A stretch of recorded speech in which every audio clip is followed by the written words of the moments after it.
کہا وہ کیسے؟ کہا اس لیے آج کے بعد کوئی بھی عبادت گزار لالچ کی بنیاد پر میرے اللہ کو سجدہ نہ کرے، جنت کی لالچ کے لیے اللہ کو سجدہ نہ کرے، جہنم کے خوف کی وجہ سے رب کو سجدہ نہ کرے، بلکہ اللہ کو خوش کرنے کے لیے اللہ کو سجدہ کرے، اللہ کو راضی کرنے کے لیے اللہ کو سجدہ کرے۔ حضرت سیدنا علی المرتضیٰ شیر خدا کرم اللہ وجہ الکریم نے دونوں ہاتھ اٹھائے، آسمان کی طرف دیکھا، عرض کی میرے کریم رب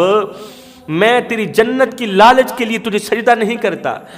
اور نہ ہی تو جہنم کے خوف سے تجھے سجدہ کرتا ہوں۔ مالک میں تو تجھے سجدہ اس لیے کرتا ہوں، میں تو تیری بندگی اس لیے کرتا ہوں، میں تو تیری عبادت اس لیے کرتا ہوں کہ تو لائق ہی عبادت کی ہے،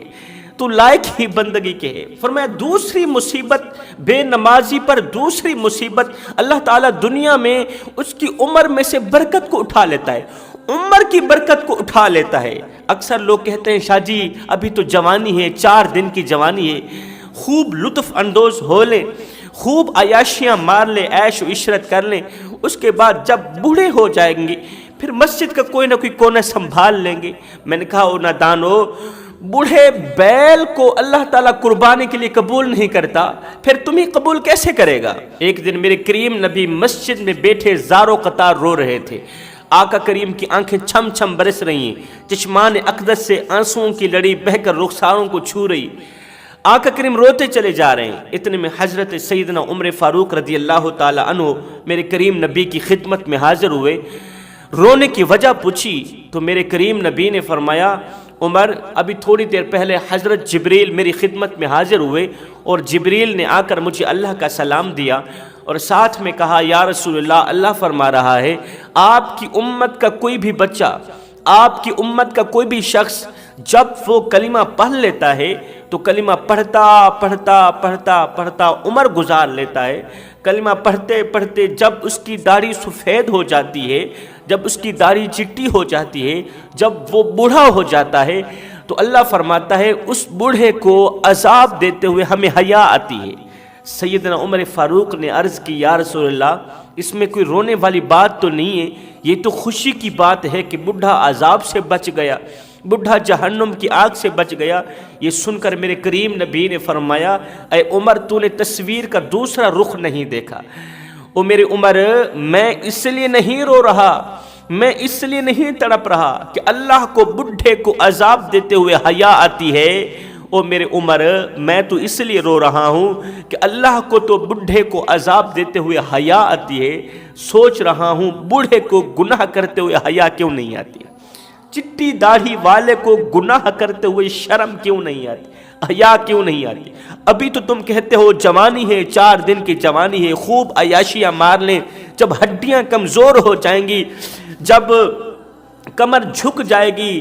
اس وقت اللہ کا دروازہ مل لیں گے، کوئی نہ کوئی چوکھٹ پکڑ لیں گے، بیٹھ جائیں گے۔ اور نادانو اپنی جوانی عیاشیوں میں گزار کر، عیش و عشرت میں گزار کر، جوانی غفلت میں گزار کر، اب جب کسی خاطے کے نہیں رہے،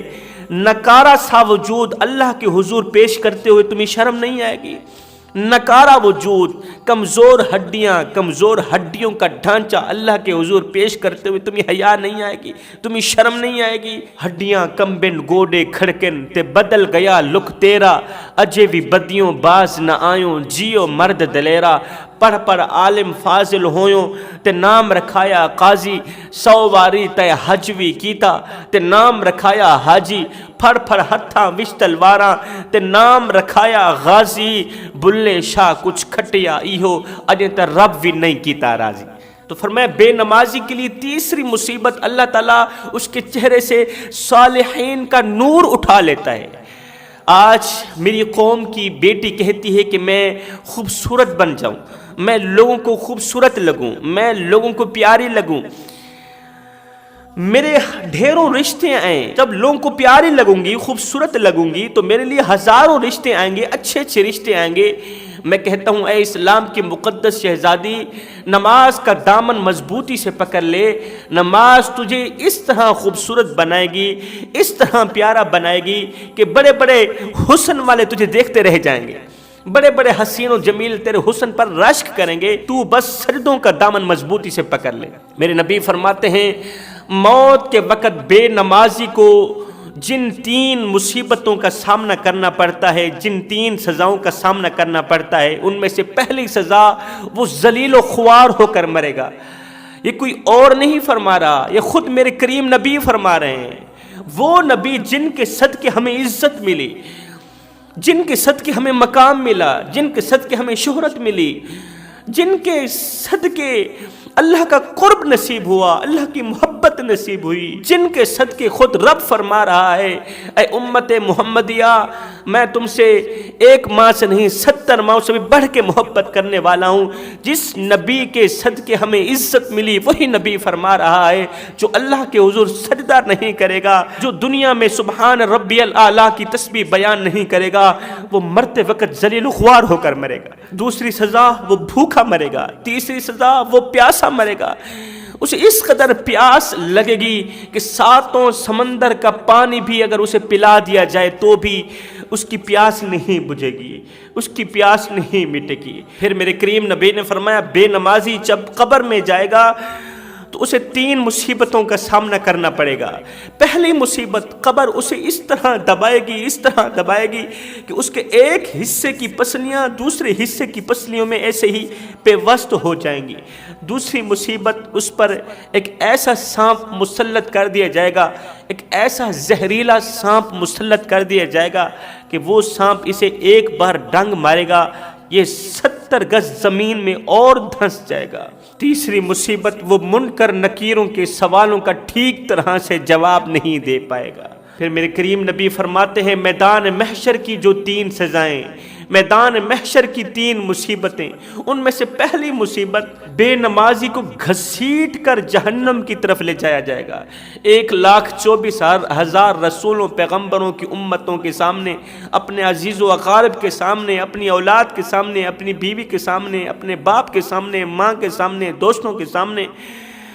اسے گھسیٹ کر جہنم کی طرف لے جایا جائے گا۔ یہ اس کی ذلالت کا دن ہوگا۔ دوسری مصیبت، اس کے حساب کے وقت اللہ تعالیٰ اس پر ناراضگی والی آنکھ ڈالے گا،